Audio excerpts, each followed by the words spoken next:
Hello, Caleb Pickering, Music City, Trace Diaz, number 30, sat at the table of Peter.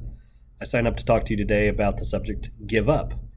Now, obviously, when you get a series of devotionals that are supposedly intended to get you geared up to do something that requires a lot of work, it could raise an eyebrow or two to hear someone tell you, hey, give up. But of course, that depends on what it is I'm telling you to give up. Clearly, we're not in the business of giving up on each other or the goodness that comes from a Trace Diaz weekend or the candidates who the Lord has appointed to attend, especially not our own Lord and Savior Jesus Christ. He has not and will not give up on us either.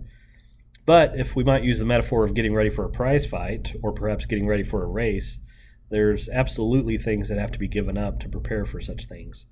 A boxer or an MMA fighter has to make weight to fight in their weight class. They may give up on certain foods they like or certain lifestyles that are more comfortable for them in order to achieve that goal. A runner might give up sleeping in the morning in order to get up a little extra early and get more mileage in if there's a race they're preparing for.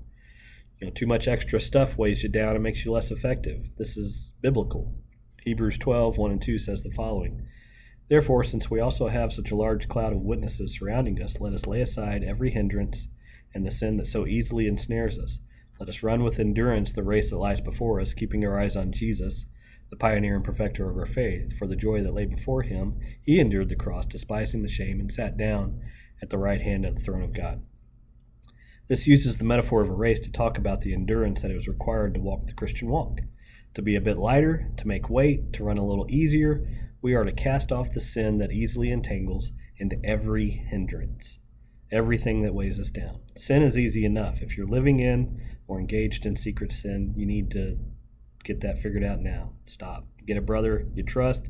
Get anything into the darkness, out into the light. We are in the light business on a Trace Diaz weekend.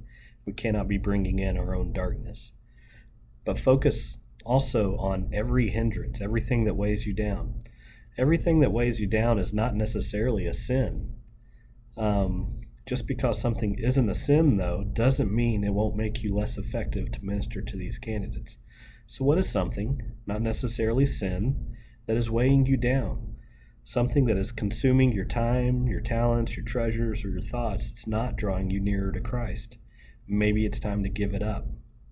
Let's all give up something of ourselves so that we have more to offer these candidates in the fall. God bless you. See you soon.